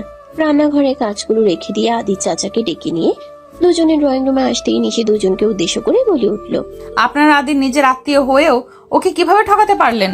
আপনাদের বিবেকে একটুও বাঁধলো না? আপনাদের দেখে লজ্জা হচ্ছে, নিজের আত্মীয় হয়ে যদি আপনারাই ওর পিঠে ছুরি বসান তাহলে পরের লোক কি করবে? ওর সাথে একটু ভোলা ভালার জন্য কি আপনারা ওর সরলতার সুযোগ নিয়ে ওকে সবকিছু থেকে বঞ্চিত করে রাখবেন? আপনারা কি ভেবেছিলেন এই সকল কিছু কোনোদিনও জানাজানি হবে না, আর আপনারা খুব সহজে আদির সকল সম্পত্তি নিজের নামে চালিয়ে ভোগ করে যাবেন সারা জীবন? আদির চাচা চাচি নিশির মুখে এই কথা শুনে দুজনে দুজনের দিকে তাকালো, আর দুজনে ভয়ে থতমত খেয়ে গেছে। কিন্তু আদি কিছুই বুঝতে পারছে না, যার জন্য আদি নিশির দিকে তাকিয়ে নিশিকে উদ্দেশ্য করে বলে উঠল, নিশি, তুমি এসব কি আবোল তাবোল কথা বলছো? আমি তো তোমাকে বলেছি যে আমার বাবা আমার চাচার কাছে তার সকল সম্পত্তি বিক্রি করে দিয়ে গেছে, তাহলে তুমি এসব কথা বলছো কেন? আচ্ছা আদি, তুমি তো একটা ভার্সিটির স্টুডেন্ট, তুমি কি কখনো তোমার চাচা চাচির কাছে জানতে চেয়েছো বা দলিল চেয়েছো দেখার জন্য যে আসলে তোমার বাবা তার সকল সম্পত্তি তোমার চাচা চাচির কাছে বিক্রি করে দিয়ে গেছে কিনা? না, আমি আমার চাচা চাচির কাছে এসব কিছু চাইনি, কারণ আমি তাদের বিশ্বাস করি। আমি জানি তারা আমাকে ঠকাতে পারে না। তারা আমাকে বাবা মারা যাওয়ার পরে মানুষ করেছে, যতটুকুই হোক আশ্রয় দিয়েছে। আমি তাদের কিভাবে অবিশ্বাস করতে পারি তুমি বলো? তোমার এই সরলতার সুযোগটাই তারা নিয়েছে। তোমার এত সরলতা ভালো নয়, আমি তোমাকে আগেই বলেছিলাম। অতিরিক্ত সরল হলে মানুষ তোমাকে ঠকিয়ে দেবে, কিন্তু তুমি তো আমার কোনো কথাই শোনোনি। আসল সত্যি কথাটা জানো, তোমার বাবা মারা যাওয়ার আগে তোমার চাচা চাচির যেটুকু সম্পত্তি ছিল সেটুকু কিনে নিয়ে তোমার নামে লিখে দিয়ে গিয়েছিল, আর তোমার চাচা চাচি এতদিন তোমাকে ঠকিয়ে এসেছে মিথ্যা কথা বলে। তার একমাত্র কারণ হচ্ছে তোমার অতিরিক্ত সরলতা। নিশির মুখে এই কথা শুনে আদি নিজের কানকে বিশ্বাস করতে পারছে না। তার নিজের রক্তের মানুষ তাকে এভাবে ঠকিয়ে দেবে সে বিশ্বাস করে উঠতে পারছে না। হঠাৎ করে আদির চাচা চিৎকার করে বলে উঠল, নিশি, তুমি বড় লোকের মেয়ে হতে পারো, কিন্তু তুমি যে আমাদের বিরুদ্ধে এত বড় অপবাদ দিচ্ছ, এর কোনো প্রমাণ কি তোমার কাছে আছে? তোমার অনেক টাকা হতে পারে, কিন্তু তুমি আমাদের নামে মিথ্যা বদনাম দিতে পারো না। চাচা, আপনি কি আমাকে বোকা মনে করলেন? আমি আদির মতো এতটা সরল সোজা নই। আমার নাম নিশি রহমান, আর আমি কখনো প্রমাণ ছাড়া কোনো কথা বলি না। অবশ্যই আমার কাছে প্রমাণ আছে। আদি, তুমি আমার যে ব্যাগটা আছে কালো রঙের, ওই ব্যাগটা নিয়ে এসো। তারপরে কে সত্যি কথা বলছে আর কে মিথ্যা কথা বলছে প্রমাণ হয়ে যাবে। নিশির এত আত্মবিশ্বাসের কথা শুনে এখন চাচা চাচি সত্যিই বেশ ভয় হতে লাগলো। আদির চাচি তাড়াতাড়ি করে ঘরে গিয়ে আলমারি খুলে দলিলটা খুঁজতে লাগলো, কিন্তু দলিলটা কোথাও পেল না। তারপরে তাড়াতাড়ি আবারও ড্রয়িং রুমে ফিরে আসলো। তখন নিশি আদির চাচিকে দেখে বলে উঠলো, কি ব্যাপার চাচি, মুখটা এত ছোট হয়ে গেল? দলিলটা খুঁজে পেলেন না তাই তো? দলিলটা পাবেন কোথা থেকে? ওটা তো আমার কাছে, ওটা আমি কাল রাতে পেয়ে গিয়েছিলাম। আর আপনাদের সব খারাপ কাজের এখানেই সমাপ্তি হবে। আপনারা এতদিন যে মিথ্যা কথা বলে আদিকে ঠকিয়ে এসেছেন তার জন্য আপনাদের শাস্তি পেতে হবে। নিশির মুখে এই কথা শুনে আদির চাচা চাচির মুখ শুকনো হয়ে গেল। অপরদিকে আদিও চলে আসলো নিশির কালো রঙের ব্যাগটা নিয়ে। সেই ব্যাগটা নিশির হাতে দিতেই নিশি ব্যাগের থেকে দলিলটা বের করে আদির হাতে দিল। তারপরে নিশি বলতে লাগলো, এই নাও আদি, এটা হচ্ছে তোমার বাবার দলিল। তুমি তো শিক্ষিত ছেলে, তুমি পড়ে দেখো দলিলে কি আছে আর তোমার চাচা চাচি তোমাকে কি বলেছে, তাহলে তোমার কাছে সবকিছু পরিষ্কার হয়ে যাবে কে মিথ্যা বলছে আর কে সত্যি বলছে। আদি কাঁপা কাঁপা হাতে দলিলটা নিল। কয়েক পাতা পড়ার পর ওর চোখ ভিজে এলো। নিশি যা বলেছে তাই ধ্রুব সত্য। ওর বাবা নিজের সবটুকু দিয়ে আদির ভবিষ্যৎ গুছিয়ে দিয়ে গিয়েছিলেন, আর ওরা আপন চাচা চাচি সে ভালোবাসা আর বিশ্বাসকে পুঁজি করে ওকে নিঃস্ব করে পথে বসিয়েছিল। আদি স্তব্ধ হয়ে তার চাচা চাচির দিকে তাকালো। যে মানুষগুলোকে ও এতদিন বাবা মায়ের মতো শ্রদ্ধা করেছে, তাদের আসল রূপটা এত কদর্য। আদির চাচা চাচি তখন ভয়ে কাঁপছেন। নিশি শীতল কণ্ঠে বলল, পুলিশে খবর দেবো আদি, এদের উচিত শিক্ষা হওয়া দরকার। আদি দলিলের দিকে তাকিয়ে কিছুক্ষণ চুপ করে থাকলো, কিছুই বলল না। বেশ কিছুক্ষণ পর আদি শান্ত গলায় বলে উঠল, না নিশি, পুলিশ ডাকতে হবে না। আমি চাই না এই গ্রামে আমার বাবার সম্মান ধুলোয় মিশুক। চাচা, আমি শুধু আপনাদের এইটুকু বলবো যে আপনারা শুধু আমার সম্পত্তি চুরি করেননি, আমার বিশ্বাসটাকেও মেরে ফেলেছেন। আজই এই বাড়ি আপনারা ছেড়ে দেবেন। আমি আর আপনাদের ছায়া দেখতে চাই না। চাচা চাচি কোনো কথা না বলে মাথা নিচু করে নিজেদের গোছগাছ শুরু করলেন। আদি তখনও বারান্দার এক কোণে দাঁড়িয়ে বাইরের মাঠের দিকে তাকিয়েছিল। ওর দু চোখ বেয়ে জল গড়িয়ে পড়ছে। হুট করে আদির কাঁধে একটা নরম হাতের স্পর্শ অনুভব হলো। নিশি এসে ওর পাশে দাঁড়িয়েছে। নিশি আদির হাতটা শক্ত করে নিজের হাতের মুঠোয় নিল। কোনো কথা না বলে ও আদির চোখের জল মুছে দিল। আদি ধরা গলায় বলল, তুমি না থাকলে আমি কোনোদিন জানতেই পারতাম না যে আমার আপন বলতে কেউ নেই। তুমি প্রথম দিকে আমাকে বলেছিলে, আমি বিষয়টা বুঝতেই পারিনি। আমাকে ক্ষমা করে দাও। নিশি এক মুহূর্তও দেরি না করে আদির বুকে মাথা রাখলো। ওর কোমর জড়িয়ে ধরে মিষ্টি করে হেসে বলল, পাগল নাকি? কে বললো তোমার আপন কেউ নেই? এই যে তোমার সামনে তোমার সুন্দরী বউ দাঁড়িয়ে আছে, সে কি পর? আজকের পর থেকে তোমার সব চোখের জল আমার, আর আমার সব কিছু তোমার। বুঝেছো পিচ্চি বর? আদি এবার মলিন হাসলো। নিশির চুলের গন্ধে আদির বুকটা হালকা হয়ে এলো। ও নিশিকে আলতো করে নিজের দিকে ঘুরিয়ে নিয়ে ওর কপালে একটা দীর্ঘ চুমু খেলো। বলল, আমি আসলেই অনেক ভাগ্য করে তোমাকে পেয়েছি নিশি। তুমি ছাড়া এই ভোলা ভালা ছেলেটাকে কে আগলে রাখতো? হুম, শুধু আগলে রেখো না, আজীবন শাসন করার দায়িত্বটাও আমার। এখন বলো, এই বাড়ি তো তোমার হয়ে গেল। এখন কি এই বউকে নিয়ে রোমান্টিক ডিনারে যাবে, নাকি সারা রাত এই দলিলের দিকে তাকিয়ে থাকবে? আদি এসে ফিরল। নিশি তখন আদির শার্টের কলারটা ঠিক করে দিয়ে ওর কানের কাছে মুখ নিয়ে ফিসফিস করে বলল, গ্রামে এসে অনেক তো ঝামেলা হলো, এবার চলো রুমে যাই। এই জমিদার বাড়িতে আমাদের বাসরটা এখন অসম্পূর্ণ রয়ে গেছে। নিশির এমন সরাসরি কথায় আদি লজ্জায় লাল হয়ে গেল। ও নিশিকে পাজা কোলা করে কোলে তুলে নিল। ঈশা অবাক হয়ে বলল, ও মা, পিচ্চি বরের গায়ে তো বেশ শক্তি, আর রোমান্টিক হয়ে গেছো। দিন দিন উন্নতি হচ্ছে তোমার।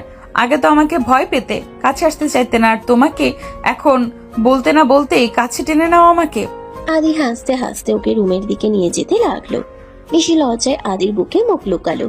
নিশির লজ্জা মাখা মুখ দেখে আদি ওকে ফিসফিস করে বলে উঠল, লেডি ডনের পাল্লায় পড়ে এখন আমি গুন্ডামিটাও একটু একটু শিখছি। চলো এবার বাসরটা না হয় জমিদারি স্টাইলেই হোক। চাঁদের আলোয় ভেসে যাওয়া সে পুরনো বাড়ির বারান্দায় তখন এক নতুন প্রেমের গল্প লেখা হচ্ছিল। যে গল্পে জেদি বউয়ের শাসন আছে আর ভোলা ভালা বরের অসীম ভালোবাসা আছে। পরদিন সকালে দুজন ঘুম থেকে উঠে ফ্রেশ হয়ে নিল। ঠিক তখনই নিশির ফোন বেজে উঠল। নিশি তাকিয়ে দেখলো তার বড় আম্মু ফোন দিছে। নিশি ফোনটা রিসিভ করতেই নিশির বড় আম্মু বলে উঠল, কিরে নিশিমা, কেমন আছিস? ওখানে গিয়ে তো আমাদের ভুলেই গিয়েছিস। বাড়িতে আসবি না, নাকি ওখানেই থেকে যাবি সারা জীবনের জন্য? এই তো বড় আম্মু, আমরা এখন ব্রেকফাস্ট করে রওনা দিব। তোমরা চিন্তা করো না, বিকেলের মধ্যেই পৌঁছে যাব, তারপর গিয়ে কথা বলছি। ঠিক আছে মা, তোরা দুজনে সাবধানে আসিস। কতদিন হলো তোদের দুটোকে দেখি না, মনটা একদম অস্থির হয়ে আছে। তাড়াতাড়ি চলে আয়, আমি তোদের পছন্দ মতো রান্না করছি, যাতে রাতে ডিনারে তোরা খেতে পারিস। ঠিক আছে, করো। আর বড় আম্মু, বুড়িটা ভালো আছে তো? ওর সাথে অনেকদিন হলো কথা হয় না আমার উপর রাগ করে আছে বুঝি? বাড়িতে গিয়ে রাগটা মাটি করে দিব, চিন্তা করো না। আদি এবং নিশি দুজনে সকালে ব্রেকফাস্ট করে রওনা দিল নিশিদের বাড়ির উদ্দেশ্যে। প্রায় নিশিদের বাড়ি পৌঁছাতে বিকেল হয়ে এলো। নিশিরা বাসায় ঢুকে কলিং বেল দিতেই নিশির বড় আম্মু এসে দরজা খুলে নিশিদের দাঁড়িয়ে থাকতে দেখে নিশিকে জড়িয়ে ধরে বলল, কতদিন পর আমার মাটাকে দেখলাম। ভিতরে এসো তোমরা। দুজনে ভালো আছো তো? দুজনকেই অনেক মনে পড়েছে আমাদের। নিশিরা দুজন ভিতরে ঢুকে ড্রয়িং রুমে গিয়ে বসলো। নিশি দাদির সাথে নিশে কথা বলতে লাগলো। নিশির বড় আম্মু দরজাটা আটকিয়ে দিয়ে চলে আসলো ড্রয়িং রুমে। তারপরে নিশিকে উদ্দেশ্য করে বলে উঠল, অনেকটা জার্নি করে এসেছিস, দুজনের রুমে যা, গিয়ে ফ্রেশ হয়ে আয়। আমি খাবার রেডি করছি, বিকেল হয়ে গেছে, সেই সকালে দুজনে খেয়ে বেরিয়েছিস হয়তো। নিশি আর আদি চলে গেল উপরে। দুজনে ফ্রেশ হয়ে নিচে নেমে আসলো, তারপরে খাওয়া দাওয়া করে সবার সাথে বসে আড্ডা দিতে লাগলো। এমন সময় বাসার কলিং বেল বেজে উঠলো। নিশি গিয়ে দরজা খুলে দেখলো তার বাবা দাঁড়িয়ে আছে। নিশি তার বাবাকে দেখে জড়িয়ে ধরে বলে উঠলো, বাবা, তোমাকে কতদিন পরে দেখলাম, কেমন আছো তুমি? আর তুমি এত শুকিয়ে গেছো কেন? এসো, ভেতরে এসো, তারপর তোমার সাথে কথা বলছি। নিশির বাবা চলে আসলো ভিতরে। নিশি দাঁড়িয়ে তার ছেলেকে দেখে গিয়ে ছেলেকে জড়িয়ে ধরে কথা বলতে লাগলো। নিশিও দরজাটি আটকে দিয়ে চলে আসলো ড্রয়িং রুমে। সবাই বসে গল্প করতে লাগলো। এমন সময় নিশির সৎমা এসে নিশির বাবাকে বলতে লাগলো, তুমি এসেই আগে মেয়েকে নিয়ে গল্প করতে বসে গেছো, আমার সাথে দেখা করার বা কথা বলার প্রয়োজন মনে করনি। তাই তো আমাকে এ বাড়িতে কেউ দেখতে পারে না। আমি এই বাড়িতে থাকবোই না, আমি এখনই এ বাড়ি থেকে চলে যাব। আচ্ছা, তোমার সমস্যাটা কি বলো তো? নিশিকে তুমি কেন দেখতে পারো না? নিশি তোমার কি ক্ষতি করেছে? আমি তো তোমাকে কোনো কিছুর কমতে দিচ্ছি না। আমি তোমাকে বিয়ে করিয়েছিলাম যাতে নিশি আদর যত্নে মানুষ হয়, অথচ তুমি নিশিকে দু চোখে দেখতে পারো না। তুমি কি বের হয়ে যাবে? আমি তোমাকে বের করে দিচ্ছি। তুমি এখনই আমার বাড়ি থেকে বের হয়ে যাও। আমি তোমার আর মুখ দেখতে চাই না। তুমি আমাকে এত বড় কথা বলতে পারলে তো ঠিক আছে, আমি বের হয়ে যাচ্ছি এই বাড়ি থেকে। তুমি কি ভেবেছো আমি বের হয়ে যেতে পারবো না? আমি তোমাকে শুধু শুধু ভয় দেখাচ্ছি? আমি সত্যি সত্যি চলে যাব। এই বলে নিশির সৎমা চলে গেল রুমে। সবকিছু গোছগাছ করতে নিশির সৎমা সবকিছু গোছগাছ করে চলে আসলো নিচে। সবাই তাকে বোঝাতে লাগলো, কিন্তু নিশির সৎমা কিছু বুঝতে চাইছে না। নিশির সৎমা যে গেট থেকে বের হতে যাবে তখনই হঠাৎ মাথা ঘুরে নিচে পড়ে গেল। সবাই তাকে ধরে সোফায় শুয়ে দিয়ে চোখে পানি ছিটা দিতে লাগলো, কিন্তু তার জ্ঞান ফিরল না। এটা দেখে নিশিরা সবাই নিশির সৎমাকে নিয়ে চলে গেল হসপিটালে। ডাক্তার নিশির আম্মুকে চেক আপ করে কিছু টেস্ট দিল। নিশির আম্মুর জ্ঞান ফেরার পর বেশ কিছুক্ষণ পর টেস্টগুলো করানো হলো। ডাক্তার রিপোর্টগুলো হাতে নিয়ে দেখে নিশির বাবার উদ্দেশ্যে বলে উঠল, আপনার বউয়ের ক্যান্সার হয়েছে, এটা কি আপনারা জানতেন না? ওনার তো লাস্ট স্টেজ চলছে। আপনারা এখন ওনাকে হসপিটালে নিয়ে এসেছেন কেন? আরও আগে নিয়ে আসলে হয়তো বা কিছু করা সম্ভব ছিল। এখন কিচ্ছু করা যাবে না। উনি আর অল্প কিছু দিনই আমাদের মাঝে আছেন। এই কয়েকটা দিন ওনাকে যতটুকু সম্ভব হাসি খুশি রাখার চেষ্টা করুন, তাতেই উনি হয়তো বা ভালো থাকবেন। নিশির আব্বু ডাক্তারের কথা শুনে অবাক হয়ে গেল, কিন্তু তার তো কিছুই করার নেই। ডাক্তারের সাথে আরো কিছুক্ষণ কথা বলে ডাক্তারের চেম্বার থেকে বের হয়ে আসলেই সবাই তাকে প্রশ্ন করলো ডাক্তার কি বলেছে। নিশির আব্বু সবটা সবাইকে খুলে বলল। তারপরে চলে গেল নিশির সৎমায়ের সাথে দেখা করার জন্য। চুপচাপ ব্যাডে স্যালাইন হাতে শুয়ে আছে নিশির সৎমা। যে নিশির আব্বু কেবিনে প্রবেশ করে নিশির সৎমায়ের পাশে বসে মাথায় হাত রাখতেই নিশির সৎমা দুর্বল কণ্ঠে বলে উঠল, আমার কি হয়েছে? আমাকে হসপিটালে ভর্তি করেছো কেন? আর আমি তো বের হতে যাচ্ছিলাম, তখনই আমার মাথাটা ঘুরে গেল কেন? আমি কিছু বুঝতে পারছি না। আমার কি হয়েছে? আমাকে সত্যি করে বলো, তোমার চোখ মুখ এমন কেন লাগছে? আরে কি হবে, তোমার এমনি শরীর দুর্বল, তাই। আর কি মাথা ঘুরে গেছে। আর আমার চোখ মুখ, আমি জার্নি করে এসেছি তো একটু রেস্ট নিতে পারিনি, এর জন্য হয়তো বা এমন লাগছে। তুমি চিন্তা করো না তো, রেস্ট করো। তোমাকে 2-3 দিনের মধ্যে বাড়ি নিয়ে যাব। এই বলে নিশির আব্বু নিশির সৎমাকে চুপ করিয়ে দিল।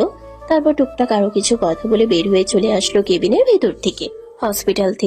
হসপিটালে থেকে গেল নিশির বড় আম্মু, আর বাকি সবাই চলে গেল বাড়ির উদ্দেশ্যে। নিশির আব্বু আগে গিয়ে একটু ফ্রেশ হয়ে নিল, তারপরে হালকা খাওয়া দাওয়া করে নিল। নিশি নিজের রুমের বারান্দায় দাঁড়িয়ে আছে। আদি নিশিকে এভাবে মনমরা হয়ে দাঁড়িয়ে থাকতে দেখে নিশির কাঁধে হাত রেখে বলে উঠল, নিশি, তুমি এখানে মন খারাপ করে দাঁড়িয়ে আছো কেন? কি হয়েছে তোমার আবার? তোমার চোখে পানিও দেখছি, তুমি কান্না করছো কেন? তোমাকে কেউ কিছু বলেছে? আদির এই কথা শুনে নিশি আদিকে জড়িয়ে ধরে কান্না করা শুরু করে দিল। আদি কিছু বুঝতে পারছে না, নিশিকে শান্ত করার চেষ্টা করছে, কিন্তু নিশির কান্না বেড়েই চলেছে। নিশি কান্না করতে করতে বলে উঠল, আদি, আমার নিজের মা তো কবেই আমাকে ছেড়ে চলে গেছে, আবার এই মাও আমাকে ছেড়ে চলে যাবে। আমি তো ভেবেছিলাম একদিন না একদিন এই মহিলা আমাকে ঠিকই নিজের কাছে টেনে নিবে, কিন্তু উনিও আমাকে ছেড়ে চলে গেল। আমি কি কোনোদিন মায়ের ভালোবাসা পাবো না? এভাবে বলো না নিশি, উনি যতদিন আমাদের মধ্যে বেঁচে আছে, দেখো উনি সবার সাথে খুব হাসি খুশি ভাবে থাকবে। আমি তোমাকে কথা দিচ্ছি, উনি তোমাকে মায়ের মতো করে ভালোবাসবে। নিশি আদিকে জড়িয়ে ধরে কান্না করতে লাগলো। কষ্টের মাঝে কেটে গেল 3টি দিন। আজকে নিশির সৎমা হসপিটাল থেকে বাড়ি ফিরেছে। তার শরীরে কেমন জোর পাচ্ছে না, দুর্বল দুর্বল লাগছে তার নিজেকে, কিন্তু কেউ তাকে কিছু বলছে না, শুধু বলছে তার শরীর দুর্বল, তাই এমনটা হচ্ছে। সেও তাই মেনে নিয়েছে। নিশির সৎমাকে ঘরে শুয়ে দিয়ে আসা হয়েছে। আদি গেল নিশির সৎমায়ের রুমে। আদিকে যেতে দেখে তিনি বলে উঠল, তুমি কোন সাহসে আমার রুমে ঢুকেছো? হ্যাঁ, তোমাকে কে বলেছে আমার রুমে আসতে? তোমার সাহস তো কম না। আপনি এভাবে উত্তেজিত হবেন না। আপনার সাথে আমার কিছু কথা আছে, সেজন্য আর কি আপনার রুমে আসা। দয়া করে আমার কথাগুলো আগে শুনুন, তারপরে না হয় চিল্লাচিল্লি করবেন। আদির এমন কথা শুনে নিশির মা চুপ হয়ে গেল, কোনো কথা বলল না। আদি গিয়ে নিশির মায়ের পাশে একটা চেয়ার নিয়ে বসে পড়লো। তারপরে নিশির আম্মুর উদ্দেশ্যে বলল, আন্টি, একটা কথা মনে রাখবেন, ভালোবাসলে ভালোবাসার দ্বিগুণ ফিরে পাওয়া যায়। কিন্তু আপনি যে মনের মধ্যে রাগ হিংসা তৈরি করে রেখেছেন, এটা কিন্তু কখনো ভালো কোনো দিক হতে পারে না। আপনি সবাইকে ভালোবেসে আপন করে নিন, দেখুন আপনার মনের মধ্যে কতটা শান্তি লাগে। আপনার তো কোনো কিছুর অভাব নেই। এই পরিবারের সবাই তো আপনাকে খুব ভালোবাসে। শুধুমাত্র নিশিকে মেনে নিতে আপনার এত সমস্যা কোথায়? আপনাকে একটা অনুরোধ করি, আপনি নিশিকে মেনে নিন, নিজের মেয়ের মতো ভালোবাসা দিন। দেখবেন আপনার মনে হবে আপনি এই দুনিয়ায় সবচেয়ে সুখী মানুষ। যার মনে কোনো হিংসা নেই, সে কিন্তু শান্তিতে বাঁচতে পারে। আদির এই কথা শুনে নিশির মায়ের কেমন যেন মনে হলো যে তার নিজেকে পরিবর্তন করা উচিত, কিন্তু মুখে সে কিছু বলল না। আদি আরো কিছুক্ষণ নিশির আম্মুকে বুঝিয়ে চলে গেল ড্রয়িং রুমে। ড্রয়িং রুমে আদিকে যেতে দেখেই নিশি বলতে লাগলো, আদি তুমি ওই মহিলার ঘরে গিয়েছিলে কেন? তোমাকে কি কিছু বলেছে নাকি? উল্টাপাল্টা কোনো কথা যদি জিজ্ঞেস করে থাকে আমাকে বলো, আমি বিষয়টা দেখে নিচ্ছি। ওই মহিলা খালি তোমাকে খারাপ খারাপ কথা বলে, ওনাকে আমি এখন আর ছাড়বো না। আরে নিশি, তুই শান্ত হও, এরকম উত্তেজিত হয়েও না। আর তুমি ওই মহিলা বলছো কেন? এখন থেকে ওনাকে মা বলে ডাকবে তুমি, আর ওনার সাথে গিয়ে দেখা করে এসো, ওনার শরীরে অবস্থা জিজ্ঞাসা করে এসো। আমি চাই তোমরা দুজন মিলেমিশে থাকো, এক হয়ে যাও। তোমারও রাগ কিছু কম না, তুমিও ওনাকে ভালোবাসো। দেখো তোমাকে উনি ভালোবাসবে। আমার কথাটা শোনো, ওনার সাথে গিয়ে দেখা করে এসো। আর কোনো কথা জিজ্ঞাসা করো না। আমি ঘরে যাচ্ছি, ওনার সাথে কথা বলে ঘরে এসো, কেমন? বলে আদি চলে গেল উপরে নিজেদের ঘরে। আর নিশি চলে গেল নিশির আম্মুর রুমে। গিয়ে দেখে তিনি বিছানায় শুয়ে আছে চুপচাপ। নিশি তার আম্মুর কাছে গিয়ে মাথায় হাত রেখে বলে উঠল, আমি যদি আপনাকে আম্মু বলে ডাকি আপনি কি রাগ করবেন? আমার না খুব শখ, আমি আপনাকে আম্মু বলে ডাকবো, আপনি আমাকে মায়ের মতো ভালোবাসবেন। তুমি আমার পাশে বসে আমাকে ক্ষমা করে দাও। আমি আসলে লোভে অন্ধ হয়ে গিয়েছিলাম। কোনোদিন ভেবে দেখিনি যে আমি তোকে ভালোবাসলে তুই আমাকে ভালোবাসবি। আমাকে ভালোবাসা আর একটা মানুষ বেড়ে যাবে। আজকে থেকে তুই আমাকে নির্দ্বিধায় মা বলে ডাকবি। আমি তোকে নিজের মেয়ের মতো বুকে আগলে রাখবো। তোকে আমি কথা দিলাম। নিশি তার মায়ের কথা শুনে কান্না করে দিল। তারপরে নিশি আস্তে আস্তে তার মাকে ধরে বসালো। তারপর মাকে জড়িয়ে ধরে কান্না করতে করতে বলে উঠল, আমি এতগুলো দিন ঠিক এই দিনটার জন্যই অপেক্ষা করছিলাম। মা, আমি তোমার সাথে আর কোনোদিন খারাপ ব্যবহার করব না। আমি তোমাকে ভালোবাসবো সব সময়। নিশি তার মায়ের সাথে আরো কিছুক্ষণ কথা বলে চলে আসলো উপরে। এসে দেখে আদি বারান্দায় দাঁড়িয়ে দাঁড়িয়ে আকাশের চাঁদ দেখছে। আদিকে পেছন থেকে জড়িয়ে ধরে নিশি বলে উঠল, আজকে তোমার জন্য মা আমাকে আপন করে নিয়েছে। যে আমাকে দেখতে পারতো না, সহ্য করতে পারতো না, সে আমাকে নিজের বুকে জড়িয়ে নিয়েছে। তোমাকে অনেক ধন্যবাদ আদি। তোর পাগলি, তোমার সাথে কি আমার ধন্যবাদ দেওয়ার সম্পর্ক নাকি? আমার সিনিয়র বউয়ের মিষ্টি হাসিটাই তো আমি দেখতে ভালোবাসি। তোমার এই মুখের মিষ্টি হাসিটা দেখার জন্যই তো আমি তোমার ইচ্ছাটা পূরণ করে দিলাম। এখন আমাকে তার বিনিময়ে যে আদর দিতে হবে। নিশি লজ্জায় মুখ লুকালো। তারপরে বেশ কিছুক্ষণ আদি বুকে মাথা দিয়ে চুপ করে থাকলো। হুট করে নিশির মনটা খারাপ হয়ে গেল। নিশি কান্না করতে লাগলো। নিশি কান্না করছে দেখে আদি বলতে লাগলো, কি হলো নিশি, তুমি কান্না করছো কেন? আজকে তো তোমার খুশি হওয়ার কথা, তাহলে তোমার চোখে পানি কেন? তোমার খুশির জন্য এত কিছু করলাম আর তুমি কান্না করছো? আমি তো আদি মায়ের ভালোবাসা পেলাম, কিন্তু সেটা তো সীমিত সময়ের জন্য। আল্লাহ কি আমার কপালে এই সীমিত সময়ে এই সুখটা লিখে রেখেছিল? আল্লাহ যতটুকু দিয়েছেন বা দিচ্ছেন সেটুকু নিয়েই সন্তুষ্ট থাকো। এর থেকে বেশি কিছু চাইতে যেও না, হয়তো দেখবে তার থেকে খারাপ কিছু পাবে। তার থেকে যেটা পাচ্ছ সেটা নিয়েই তুমি খুশি থাকার চেষ্টা করো, দেখবে আল্লাহ তোমাকে কখনো নিরাশ করবে না। ঠিকই বলেছো আদি, আমি আর এসব নিয়ে মন খারাপ করব না। তুমি যা বলেছো আমি সেটাই করব। তোমাকে অনেক ধন্যবাদ আমাকে সীমিত সময়ের জন্য খুশিটা দেওয়ার জন্য। অনেক ধন্যবাদ দেওয়া হয়েছে, এবার কাছে এসো, একটু তোমাকে আদর করে দেই।